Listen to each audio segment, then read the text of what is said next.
Hey, everybody, welcome to the Contractors Training Room. And today we're going to talk about the number one reason contractors go out of business, not knowing your finance and numbers. And we're going to talk about the three ways of how to avoid this every single time. So hang out as we get started here in the Contractors Training Room. My name is Jim Johnson. I'm the head coach here at Contractor Coachbro, and I've been coaching contractors for the last 13, almost 14 years now. I did so as well 5 years before as the director of sales for Acculinks, bringing on new clients. And before that, I was a contractor for over a dozen years, generating 25, 30, $40 million in annual revenues.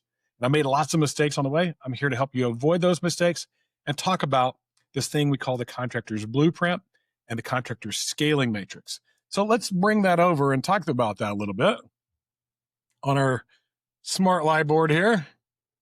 And this is what we've been talking about over the last few weeks. This idea that we have these 12 pillars of our business that include leadership, culture, process, HR, or team performance, like we talked about last week, finance and numbers, like we're going to talk about this week, accountability and standards. And those are all foundational. Think of those as the things you guys don't work on very often, where the reality is the things that you do work on often are operational. That's where you get excited about technology, marketing, creating opportunities, sales, sales process, and presentations, your production, how you build something. The one you avoid over here, training, and then recruiting, hiring, and onboarding, because I want to scale my business and make it as big as possible, which is one of the reasons why a lot of people come to us is recruiting people and building out those sales systems and sales processes because we're really good at it. But you have to think about these things in sequence. Like, I need to do this thing before that thing. And I also have to know about them by stage. And so we have these stages that we go through, from startup to solo to friends and family, getting serious, growth, expansion. We also kind of think of those as like, hey, I'm a tech or salesperson that's starting up a business. And these are the things I need to know. They're the $1 million must. They're the basics. How to create an opportunity, sell it, build it, collect it, and understand my numbers at least basically. Then we have our solo. That's the person that wears all the hats. Might have a little bit of help, but that's part-time in most cases. Then they start hiring their friends and family, starting to become a real entrepreneur. And then that goes really good. And they start to hire outside of their friends and family and get into people that are strangers. So they have to get really serious. They have to get systems and org charts and communication and processes, all the stuff that needs to happen so that they can then move to the next stage, which is growth, which is the ability to repeat what it is that they do and do it through leaders instead of through an owner. And then ultimately expansion, taking all that and creating new opportunities by location or within your market and other trades and opportunities. So that's the general idea. If you want to see more about that, go back to the very first one where we talk about this entire concept and how important it is. And that the number one thing that's really most important, what's your guiding principles underneath everything else. This is the bedrock that everything else will be built on. If they are compromised, everything else will be compromised. If they're of high value, high morals, high character, you'll be surprised at what kind of a business you can build. We're going to be talking about this one right here, which is finance, and really finance and numbers. So before I get into a whole lot of conversation, when it comes to finance, that side of things, think bookkeeper, CPA, QuickBooks, that kind of stuff.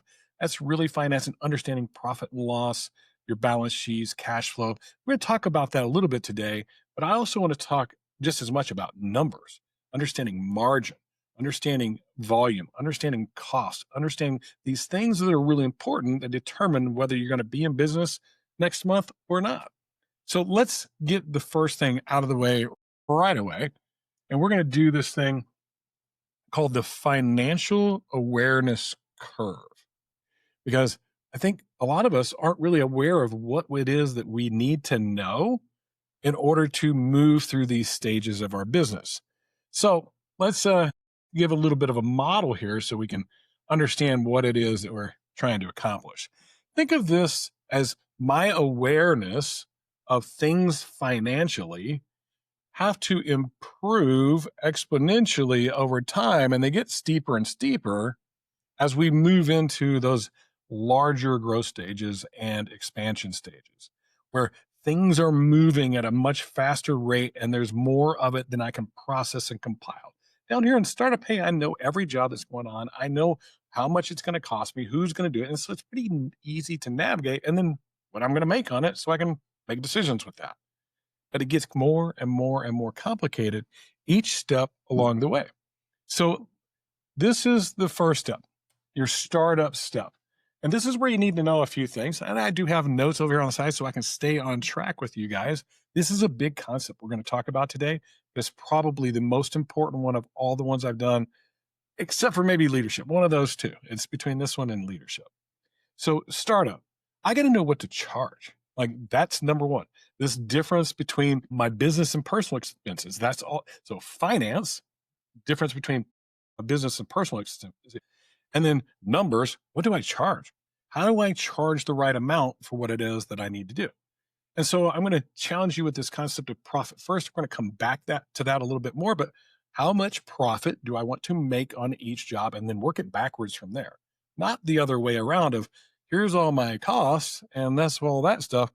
This is what I'd like to make, because it never works out that way. We always have to think profit first, and we'll come back to that in more detail.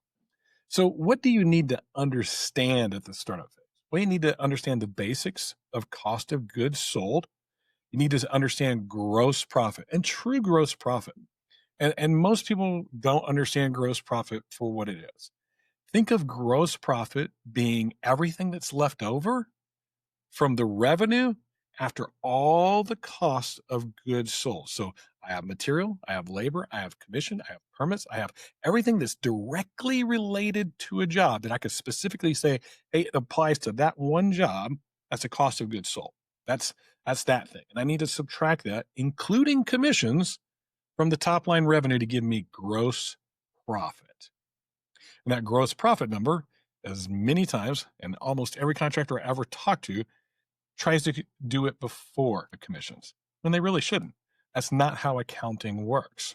It's not how your CPA is going to look at it. It's not how anybody that is a bookkeeper is going to look at it. So we got to understand some of those basics. We understand overhead, like how much does it cost to run my business?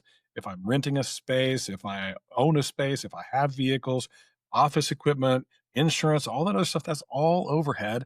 And that tends to start to set a fixed cost for what it is that we've got to do to break even and get above that number, especially when we're at startup and solo. There's not a whole lot of people to pay for, so I can keep my overhead really lean. And that's something to really remember. I don't care how big you get that overhead lean. We're talking about this today, and it's really timely. Hasn't been as awesome this year as it has been in years past for contractors. Ever since kind of like COVID, everybody started building like crazy and everything is like, boy, a boon. There were storms everywhere. People were doing a lot of work. Like it was just crazy. And all of a sudden, this year, things have changed. What changed? Well, did we build it all out? Is the economy sketchy? Is things gotten too much? There's all kinds of factors that play into it. And are you built to withstand it? Or did you over leverage yourself in overhead and it's too much and now you can't withstand it? I've had too many of these calls lately. One of the stories here from this last couple of weeks is $650 million company. It's reported at 450, but it's actually a $650 million company. Went out of business overnight, pretty much, because they were leveraged incorrectly financially. They didn't understand their numbers well enough. And because they didn't understand their numbers, they got out over their skis. And they had to close the doors, like literally overnight. Hey, 7:30 in the morning, board says, hey, we're not open anymore. 8:30, everything's closed. Get off the jobs, get out of the offices, everything. So it can happen to a big company. It can happen to a little company. So we have to know our numbers very, very well. And finally, the other thing we need to know or understand is our net profit. Now, what do you need to do here at this startup phase? Well, I got to track expenses and I got to track job costs separately. So here's all my expenses. And here's my job costs. Those have to be tracked separately. Learn how to do that. You can do just that at the startup phase. You're going to be in great shape moving forward. Now, as a solo, hey, I've got maybe a couple of part-time people or a bookkeeper over here, maybe a crew with a foreman that does some of my work over here, that type of thing. I've got to know a little bit more. And so what do I need to know? I need to know how to use accounting software, at least basically. If I don't, I got to keep everything in a spreadsheet, but you got to keep some kind of record. So you got to get educated on QuickBooks. There's lots of great resources for learning how to use QuickBooks, basic setup. Make sure that you focus on contractor setup, though. We're different than the rest of the world. We have this thing called work in progress that's very important to your cash flow. So that's the next one. That's solo right here. And I have to know a little bit about my software because I don't necessarily have somebody else do it. I might hire somebody part time to do it, but I still need to know how to look at it, understand it, and go through it. I also need to understand job based budgets and goal setting. So I want to start setting some goals for my business. So those kind of numbers and what I want to do for the year, quarterly, monthly, weekly, daily. So think of those type of things as numbers. But I also have to think finance, so job-based budgets. How much am I going to have into this job so that there's something left over after I sell it to somebody? I don't want to sell anything at low margins because I have to sell a whole bunch of them.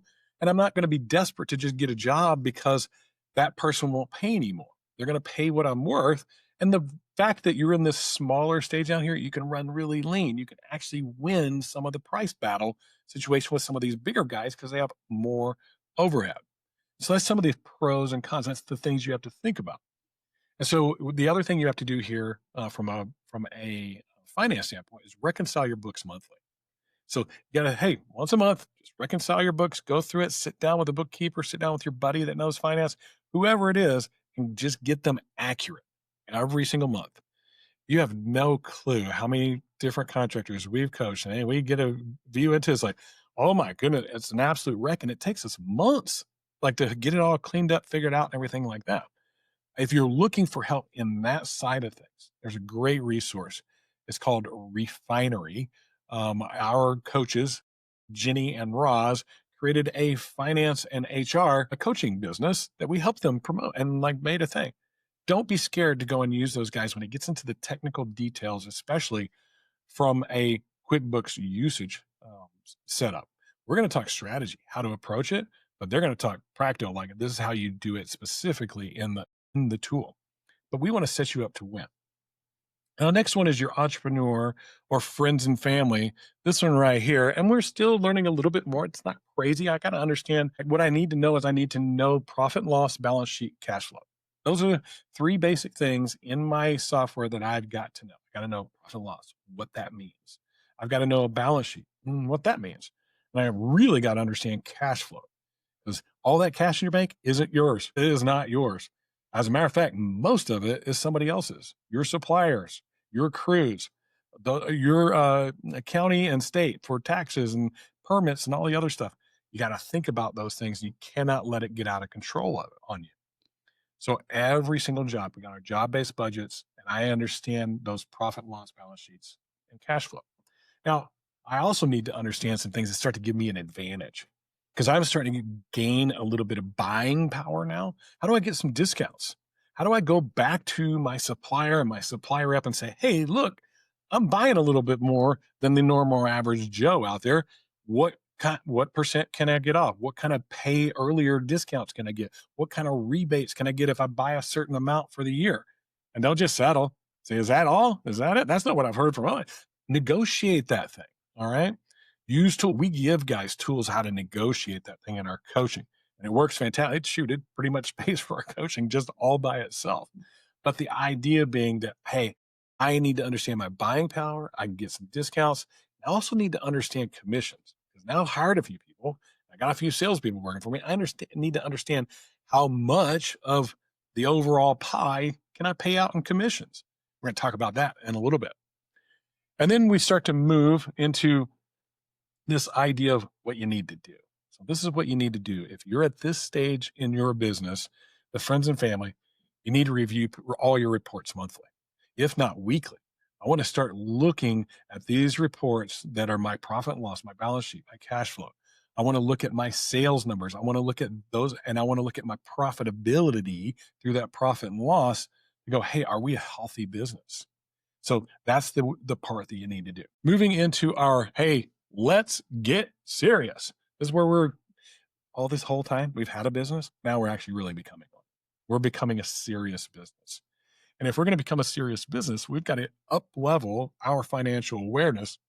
Now I want to write that up here so everybody knows what we're talking about. This is your financial awareness. See if we can get it to fit on their curve. There we go. Financial awareness curve. And so what we're doing here is I'm getting smarter and smarter and smarter. I'm not trying to learn all this stuff about tax shelters and all that for up here, the expansion companies and growth. I got to get these down first. So now I'm getting serious. And we're going to stop here. You get the idea that each level we've got to move up. And if we're getting into these areas, and this is really the areas where we tend to work with people, they're starting to, break $1 million, moving into 3 and trying to get to 5 to 10 and that kind of stuff. This is where these two stages usually fall with this type of vibe to them. Friends and family, or we got serious and we started to hire people outside. We're bumping up against some ceilings. And one of those ceilings is very much likely due to your financial knowledge and financial acumen. And so what do we got to do when we're getting serious? Well, first thing that I need to know is departmental budgets. I need to know, what's my budget for marketing? What's my budget for sales? What's my budget for production? What's my budget for administration? I got to understand that, hey, I got to set the right amount of money aside for each one of those.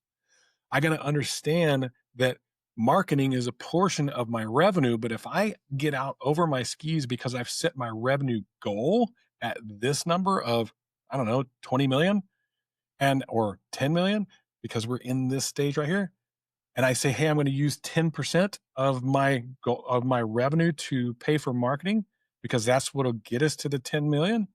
It doesn't work. You're out of business. Don't plan like that. You've really got to have a much better strategy to offset and live lean on that marketing side of things, or no marketing and absolutely know it inside and out, backwards and forwards. And you're going to win with it because you've tested it. You're not just shooting from the hip. So those are like how we look at our finance. Now, what do you need to understand?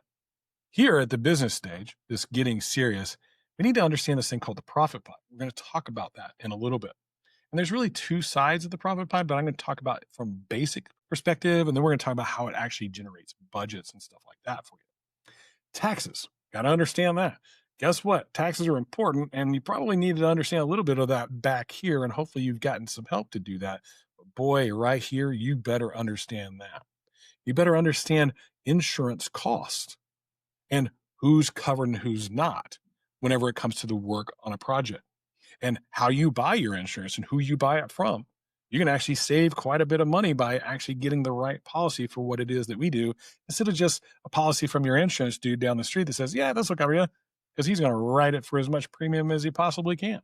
There's specialists in our industry that can save you money in that arena. And then also payroll strategies. How can I strategize through incentivizing people that allows us to pay based on performance, that because we do more, we can pay more. But if we don't do more, we don't have to. So these types of things is what we want to start thinking about as we move into this getting serious stage. Understanding incentive, how to apply it, and how to set standards. We're going to talk about that in our next video on accountability and standards and how they apply to this. And then finally, what do you need to do when you get into the serious phase? Like I need to do this and I need to do it consistently. It's a rhythm to it. I need to build a forecasting rhythm. I need to have a rhythm that once a year I sit down and I forecast what we're going to do. Once a quarter, we sit down and we review that, make sure that we're on track. Once a month, we reconcile everything, make sure we're on track. Once a week, we're getting a quick view of it to go notice any trends, catch any issues. Those are the things that have to start happening here, because they kind of go underneath the surface at this point.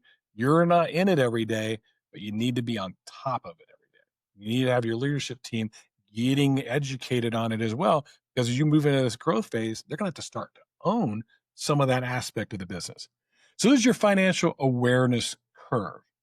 Hopefully you understand that. Now, I'm going to take a little bit of a pause here. Those of you that are watching live and hanging out with us, I want you to do a couple of things. I forgot to say this in the beginning, but I just went through the first thing. If there were questions, I want you to write those down. I want you to hey, I need to write those questions down because I want to ask them at the end. You're going to get some time with me for Q&A. But I also want you to write down takeaways and golden nuggets, the thing you're going to apply, the thing that's important, the next thing you need to do. I'd like you to share those with me at the end. Hey, this was my takeaway because I'm at this stage and this is the thing I'm not doing, or I need to understand, or I need to focus on. So a little bit of a challenge there, and we'll get right back to the show. All right. So now we're going to talk about our profit flywheel. Okay. I'm going to make this a size where it hopefully stays on everybody's screen. It looks like I'm on everybody's screen, which is kind of nice. Yep. And we're going to get our notes up here, make sure that we nail this thing. So we have really kind of four parts to this. I want you to think of this as revenue accuracy. So that's kind of the top piece of this. This is expense, writing upside down here, control. Boy, that's not bad. I'm sure it could be better, but that's the next one that we have there. And we have forecasting, and I'm going to write this right side up. And we also have rhythm. And think of this as like review rhythm. We're not going to try and write that upside down. All right. Rhythm, always a hard word for me to spell. Don't know why. But I want you to think of this as like this flywheel, okay? And I need to understand that profitability is a rhythm. It's not a result. I need to understand my revenue accuracy. One of the most frustrating things that I deal with, or any of our coaches deal with here, is when we start to ask you questions about your finances and you throw in this word that's an instant indicator that you do not know your numbers. You say it's about. About is a dangerous word. This is what I call a red letter word. You say that, you don't know your numbers. We did about this much. This is about how much we sold. This is about our costs. This is about our this. This is about our that. You don't know. And when you don't know, you open the door for a huge financial mistake. I know because I made one. Hey, one of the questions I got asked was, hey, are you reviewing your books once a month? No, I have an amazing CPA. She does it all and she's a rock star. And then she stole $585,000 from our business. I need to know my business. I need to know my revenue accuracy. I need to know my expenses. I need to know my forecasting. I need to know my rhythm. When you build this flywheel, profit becomes predictable. It allows me to start doing a thing which most of us aren't really thinking about, but I make sure that my revenue is accurate. Let's get the right color up here and we'll get a different one so we stick out. I want a different one. There we go. So my revenue is accurate. What that means is not only is my revenue on my profit and loss accurate, right? But my revenue per job is accurate according to the amount of profit I want to make. So I know, hey, I want to make 15%. I'm setting my revenue up to achieve that every single time, not to miss it, but I'm looking at it more on a macro level than a micro level. Are we achieving that number? If we are, we're doing great. If we're not achieving that number, we need to systemically solve a problem. But if I do that really well, then I need to have expense control. This idea that we just start throwing a bunch of people and money at stuff to solve all of our problems is insanity. It's the number one reason I see you guys go down. You build up for what you believe you're going to do scaling wise, whether that's because there's opportunity or just because you think you are, and with no historical reason to say you are, and no study to determine whether you can or if it's capable in your market. And you just decide, hey, we're going to go for 5 to 10 million. And you go, based on that, I'm going to hire these people. I'm going to spend this much in marketing. And guess what? You don't make the 10 million and you're out of business. You cannot run a business that way. And so you have to have expense control. You need to be on top of it all the time. You need to have this reconciliation thing once. It's one of the things we do here. It's still to this day in this business, it's applicable to every business. Hey, what do we have in expenses that we could cut? We're looking at that all the time. Do we have some subscriptions that we don't use anymore? Are we buying something that we don't use anymore? What are all the expenses that we can cut? We don't wait till the end of the year to go, oh man, we spent a lot of money. So expense control. And I'm looking at expense control in an overhead fashion, but also a job costing fashion. There's only two different ways to increase the margin on your work. Raise your prices or reduce your costs. This right here, expense control, is reducing your costs in all aspects of running your business. So think both overhead and per job, which then allows me to do something pretty special. And I get to start doing some forecasting because I understand that my revenue is accurate and my expenses are accurate, I can then start to forecast that because of these two things, this thing is going to happen.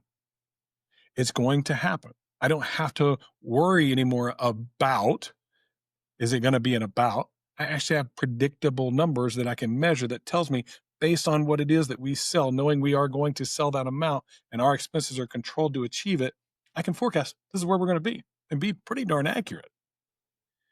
Now, the way to stick to that, though, is we have to have a review rhythm. And so the smaller you are, that review is less often, maybe once a month or once a quarter, even, especially if you're like startup and the solopreneur.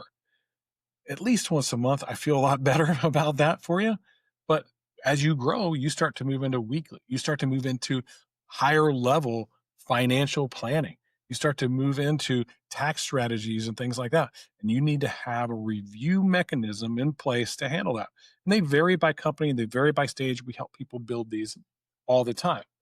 But if I am able to do that, then I can actually predict my revenue again. And it starts to build this flywheel that allows me to do something pretty awesome, which is to reinvest, refine, and repeat.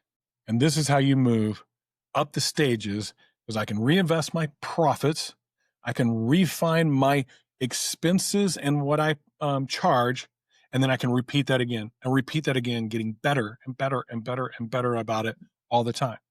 This is something that we need to get great at as leaders and as owners of our businesses. But each one of you in your different pillars of the business, if you're a marketing leader, you're a sales leader, you're a production leader, you're a administrative leader, there is cost to run your pillar.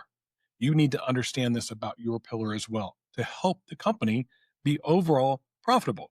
Because guess what? If they're not, they're out of business and you don't have a place to work anymore. That's actually your responsibility as a member of the team that performs at a high level, achieve their goals and aspirations, is to help the company do the same thing. You need to be aligned in this thing. It's not all about you. It's not all about the company. It's about us, community with each other, helping everybody accomplish something amazing. So that is what we would like to call our profit flywheel. That's our profit flywheel. So we got to know this as a financial leader of our business. And whoever we hire, like as you start to grow and you're looking for bookkeepers, you're looking for CPAs, you're going to ask them like, hey, how should we approach our finances? If it doesn't sound something like this or knowledgeable like this from a strategy aspect of things, they might not be the right person. One other piece of advice, if they haven't worked with contractors before, don't hire them. Seriously, work with somebody that has experience in our world. It's very unique and different. I think that'll be the last time I say that today. So let's move on to the next piece here. So I want you to think about this, and this is what we call the 4 levers of profit. Okay. The idea behind this is, like I said earlier, there's only 2 ways to increase profitability on a job. Okay. That's charge more, pay less. So think of those 2 things, and that's your first 2 levers. Okay. And so I'm going to draw these little lines out like this. And this one over here is price, what I charge. And this one is cost, how much it costs me to do the thing. So I want to make sure that there's enough margin between those 2 things to allow me to run my business, to help me achieve the goals that I want to achieve in my business, allow me to reinvest in my business so I can apply that flywheel to what it is that we do so that we can grow and scale to the size of business that I've always dreamed of and want to be. Doesn't have to be a $100 million business. It could be a $5 million business. But I have to understand this basic concept. Now, where do you need to be? Smaller you are, higher percentage of margin. I see as much as 30, 25, 20 on the low side in those early stages. Okay. And then as you move up, it starts to go down a little bit, 17 and 15. Man, when you're at expansion, you're hitting 10%, you're absolutely killing it because you're doing 60 million, 80 million, $100 million. So thinking about it that way is as you move up, you, the owner, have to be willing to give away a little more to get a little more, but you have to start to do a couple of other things. And the other thing that you have to do to start achieving that is volume.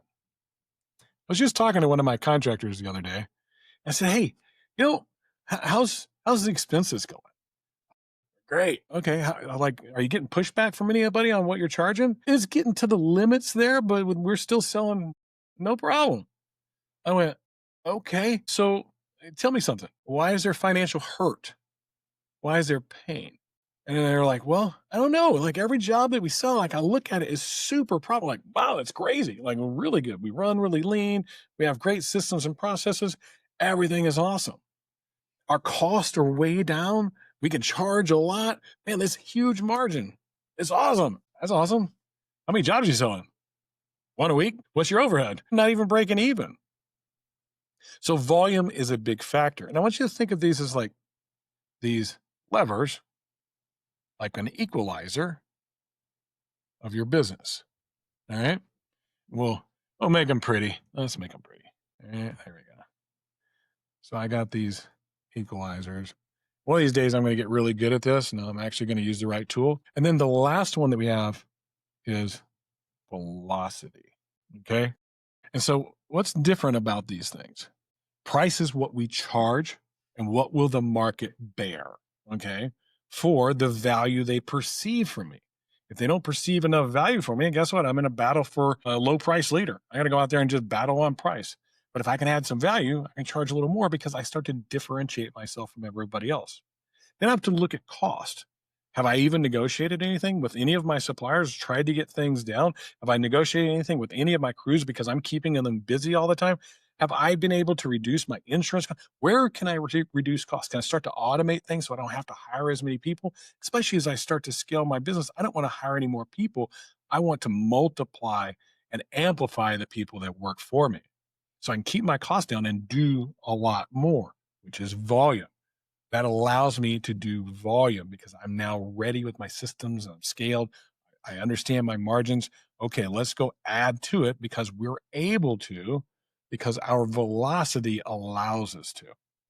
So velocity is the one where this thing happens that I'm going to try to draw a little picture of if I can here. And we'll come down here. And I want you to think of it like this. You have a pretty important timeline to consider here. Let's grab the right pen. There we go. So this is the beginning. This is timeline.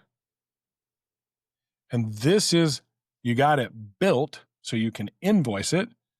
And this is collected. So let's call this invoiced. That's collected. And this is lead. Now, in between these, there are definitely other milestones that everything needs to go through and be measured by. I think I talked about this a little bit last week, that, hey, we've got to understand this because this is ultimately time moving from here to there. And how long does it take to get from here to there? Because there's going to be a couple of things that really hurt you. If it takes too long here, which is everything before I get it built and I can invoice it, I have lag, I have pinch points, I have choke points, I have all these things that are slowing everything down. So the time to money, especially for my salespeople, is too long and they quit. It's taken too long to get this thing done, so I'm out of here. A lot of things that will hold this up is if you're doing really big projects and you have multiple phases to go through, if you're doing insurance work and you got a lot of negotiations to do, all these things are little milestones that happen along the way that somehow or another I need to either account for getting somebody paid along the way, which is going to also hurt my cash flow, or I need to shorten this time up, okay? And call this the gap right there. And that is the sales process gap. And this is the, this is your cash flow gap. Okay. Now, sales process gap ends up causing me to lose people. This one right here, cash flow gap, that one causes me to lose my business. The longer that amount of time is from the invoice till you collect it is the longer that you just became a bank. That somebody else has your money for the expenses and everything that you've already paid, and you're having to float all of those, hopefully, with the profits you made on everything else, but that doesn't allow you to invest. It doesn't allow you to reinvest. It doesn't allow you to do the profit flywheel. So you start to run into this situation where I'm not selling enough and collecting enough to pay for my, and you're actually profitable. You're earning great margins. Your volume is good. The problem is it's taking so long to go from invoice to collected, you can't float it. And you go out of business. And everybody's like, what the heck? How did that guy go out of business? They were doing $20 million a year, 450 million or 650 million. But that time became too long. And so you have a little bit of a calculation here is how long does it take you to go through this process? And so I got asked this question, and then we're going to talk about this from what it really is. And that is velocity. Probably the most important factor that you need to know as you move into those friends and family and growth, getting serious stages. But I have some things that I have to be very aware of in this, and we'll grab a color here to hopefully bring this home. How many days, start to finish? Start to finish. We got to measure that. That's this one right here. And let's say that's 60 days. That's 60 days. Some dude's waiting to try and get paid on what it is he's doing. And he may not even get paid then. He might have to wait till it gets all the way through. And then over here on this bag side, we've got 30 to 60 days as well. And this is a lot of what we're seeing in the cash flow gap. And that's days of start to finish. So you could be anywhere from 90 to 120 days from start to finish that you're becoming the bank for all these projects that you're doing. And if you don't get that money collected on the back end, you were dead. Your job is to reduce this as much as possible. And I'll give you that equation right here. So how long from start to finish? Calculate those days.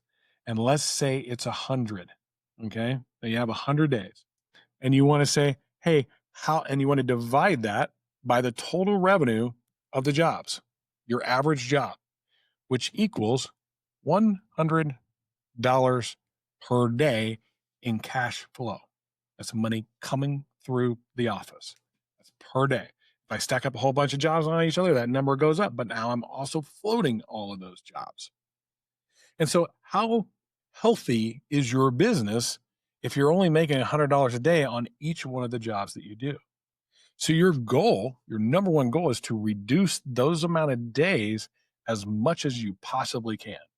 Because if you could just reduce it to 50 by that same 10,000, nothing changes there. Now I'm cash flowing $200 a day. Which businesses do you think are healthier and more profitable? Which business do you think is actually going to collect their money?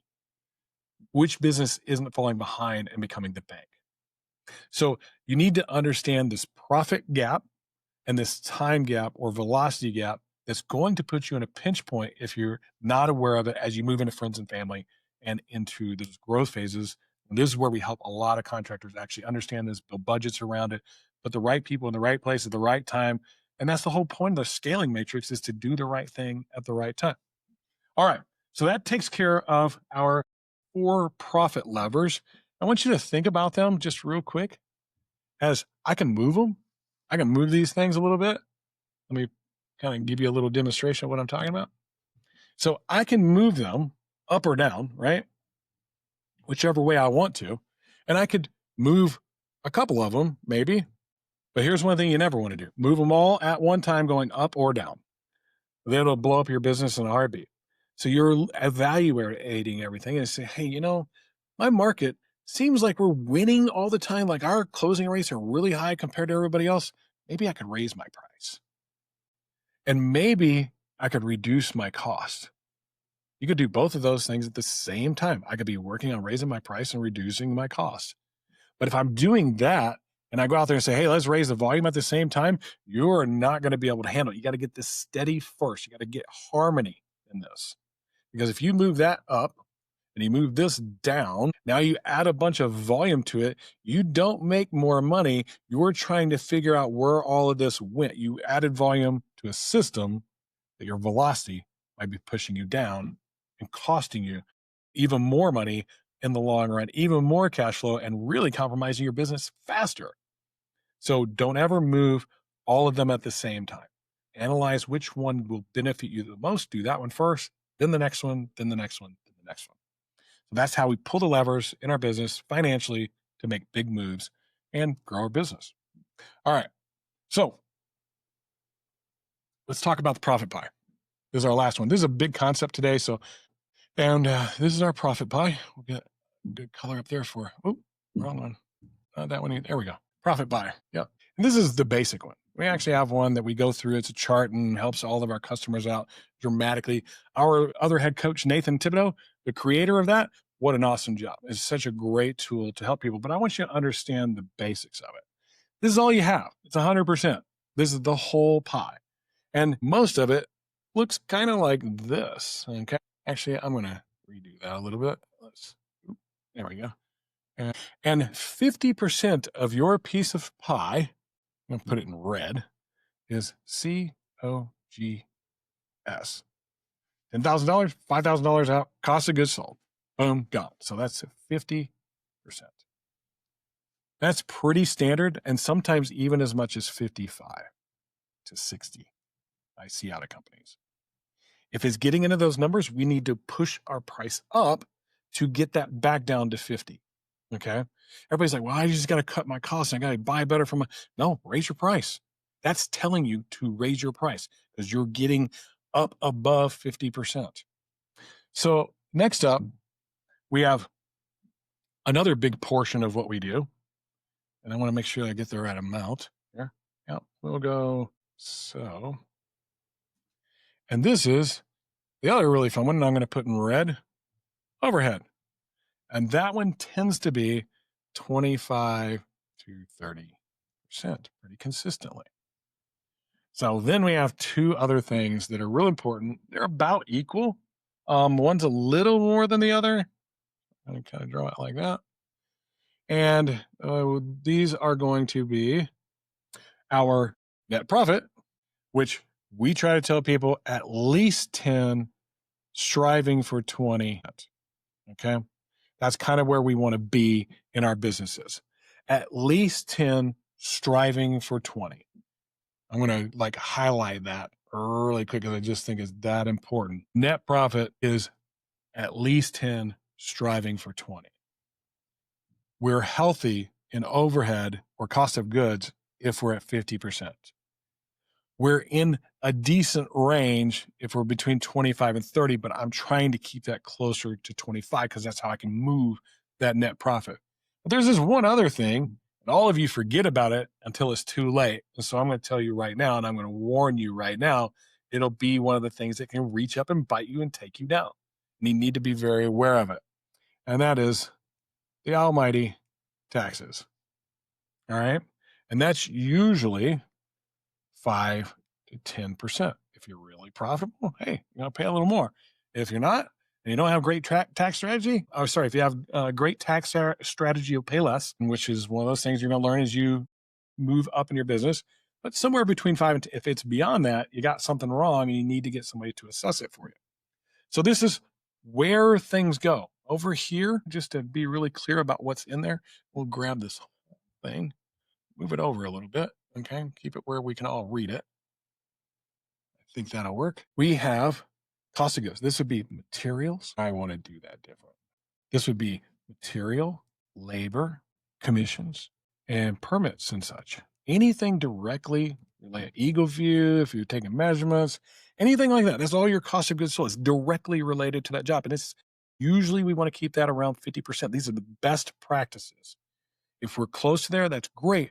But you want to make sure the smaller you are, the bigger that net profit should be. If you're not hitting 20, doing somewhere between $1 million and $3 million, you need to reevaluate what you're doing because you're not going to have enough to reinvest to actually grow your business. So this is the profit. What that should have done is give you this view of how do I navigate along those stages, knowing what I need to know to grow my business. Somehow or another, I lost part of my words there. If this is stuff that's challenging for you, like it was for me, it was absolutely the most challenging part of running my business. I really had to learn the hard way by having a bookkeeper steal $250,000. Well, maybe you need some help. If you need some help, hey, we'd love to help out. And we can do that in a couple of different ways. One is what we call the, Grab my pen here. Let's go over there. This is DIY, and this is guided. So you can hop on my AI tool, ask it all kinds of questions. Probably help you a lot, especially in those earlier stages, like startup and solo, and maybe even moving into friends and family. But if you're moving beyond that, you probably need to start getting into guided, because there's nuance and uniqueness to your business, and you need relationship with somebody you can trust to help you grow through that. We've helped thousands of contractors grow through this over the last 13 years. We want to help you do the same. We want to prove it to you by doing something for you free first. If you'll take this contractor assessment, it's going to take you 20 minutes. It's going to give us all the insight we need into your business, which is then going to allow us to do a free coaching call. It won't cost you a dime. We're not there to sell you anything. We're simply there to provide value to you, to serve you well. We're going to talk about the 2 or 3 things that could move the needle for your business right away if you did them. You will likely find a lot of value from the experience and years of doing this with myself and Nathan, that you could just move forward and take your next steps with your business. But if you like this coaching thing and you want to speed up the process and get some guided help with your business to go, hey, I want to go from here to there as quickly as possible, give me all the tools, the templates, hold me accountable, let me put everything in place. If that's what you're looking for, we can certainly help you with that. Either way, we're here to help you and serve you. If after that call, you go, hey, this coaching thing is great, I'd love to work with you guys, we're super excited about it. But if it's not, and it's not the right timing, or you didn't see a good fit, hey, at least we served you well that day. That's our whole job. That's why we do these things for free. This doesn't cost you anything. I'm not charging anything for it, but I hope that you learned something from it. That's our contractor training room session for today.